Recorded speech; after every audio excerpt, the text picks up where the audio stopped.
So Simon, good result out in Connaught. You're looking pretty comfortable after half time in terms of 3 tries in the space of a short space of time, but obviously had to put a big defensive effort at the end.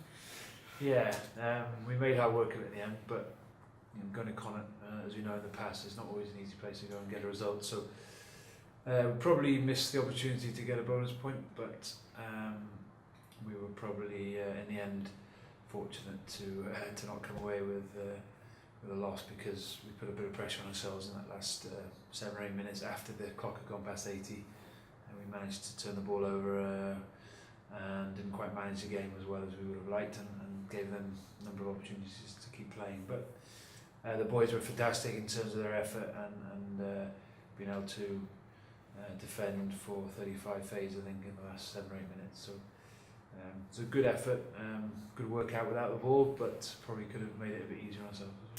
Does it say a lot about the intent of this team and how much you want these results at the moment as well? Going down to 40 men 3 occasions as well, that's a huge, away from home, that's a big thing to go and get a result from, isn't it?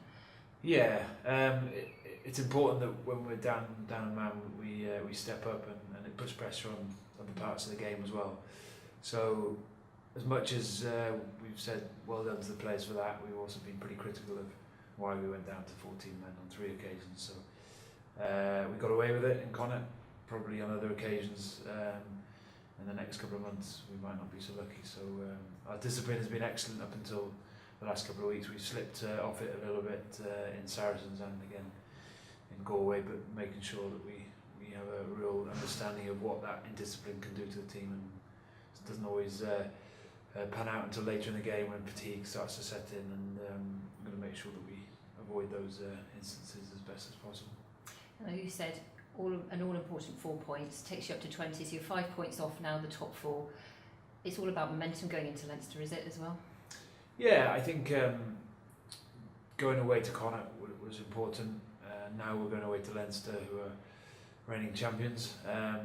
We've been there in the past and not come away with probably enough to show for ourselves. And I think you go there with a mindset to accept what they're going to give you. Then you're probably going to come back with not a lot. We've got to go there with a positive mindset.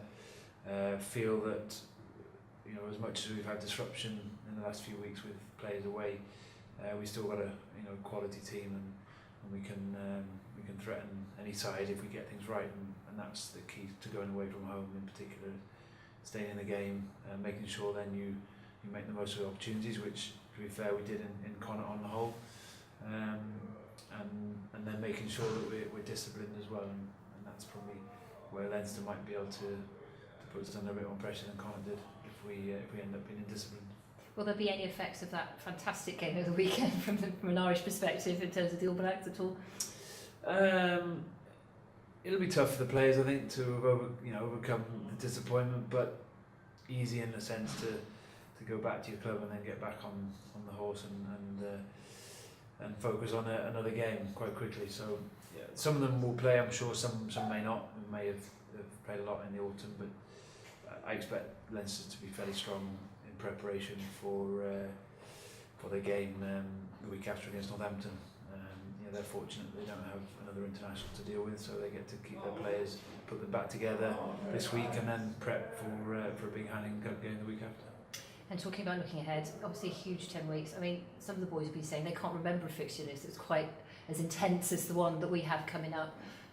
Obviously a Heineken double-header in your heads as well in terms of preparation. Yeah, for me the league is all important. I don't think we can just expect to turn it on at Heineken time, so the momentum's important in the league, and we've got a little bit back over the last few games. Ulster in particular here, going away to Connaught.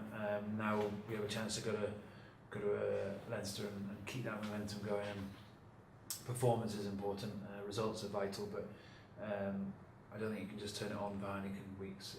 We need to keep that momentum going and make sure that when we come to Claremont, we've come off the back of a good performance in the RDS.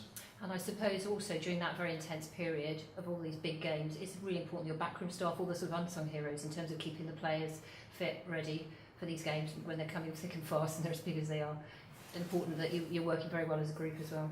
Yeah, I think probably, I've said it in the past, but the backroom, the S&C staff, the medical staff, all the support staff, the analysts and the coaching staff are working really hard at this time. As you say, disruption comes in many ways. It can come in international call-ups, it can come in players' illness and injury at this time of year, and we've got to deal with all of that. And you know, so far so good.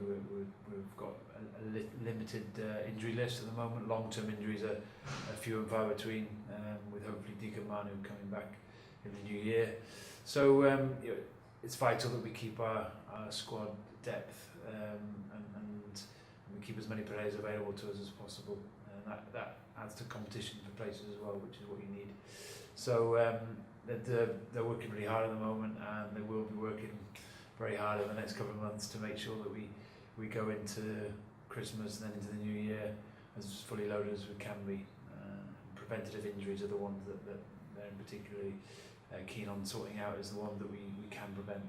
So picking up early signs of any fatigue or illness, any issues with soft tissue injuries, which we're really hot on here, and that makes it better then that you know that you can cover those things and they don't crop up and they needlessly crop up. So hopefully we're in a good place at the moment, and we can continue to be in the next couple of months. Does that include patching up the head coach when he's involved in training? No, fortunately I'm not available to play anymore, so the fact that I got injured the other day in training was wholly my fault and very preventable as well. I should have known better at my age, but I had some great attention in the hospital, and unfortunately, hopefully it won't stay for too long.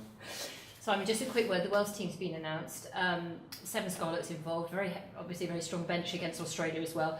Quick word on Rhodri Jones, obviously being selected to start against Australia. What are your thoughts about that? And actually then, how does that sort of translate when he comes back? Firstly, the fact that we've got 7 guys in the squad is fantastic. You know, it's probably quite common that the last few years we've had a big contingency in this autumn block. And I'm pleased for some of the youngsters as well. Rhodri Williams to get on there, Rhodri Jones to start, Samson on the bench as well. So, you know, a huge amount of experience that these guys will gain over the next or the last couple of weeks, but also this weekend against Australia. Rhodri's gone really well. We've given him lots of time and energy and attention this year. In particular, Danny and Robin McBride are working really hard and preparing him and technically and most importantly trying to get him up to a level to play on the tight head, which is a big difference from playing on the loose head. So he's managing that really well, and he's obviously had the opportunity over the last couple of weeks with Wales and he's taken it with both hands. You know, his scrum and the work in there is going to take time, and that's you know, we're all going to give him that time. His game outside the scrum is second to none. You know, he's a phenomenal ball carrier, fantastic around the park, and if you can marry that up with his technical scrum work, then we have a hell of a play on our hands. When he comes back to us, it's great because it adds real depth and competitiveness to our squad that's already pretty strong in that area as well. So it's great for us that he's having this exposure, and you know, we'll be delighted when he comes back along with Samson that we've got a real depth in that area now and a real strength of our scrum and line out hasn't always been there over the last few years. So we're starting to build a little bit of momentum in that area, and hopefully when they come back from the Welsh camp, that can continue over the next couple of months. Okay, so a big weekend of rugby on all fronts for the Scarlets, so all the best at the weekend. Thanks.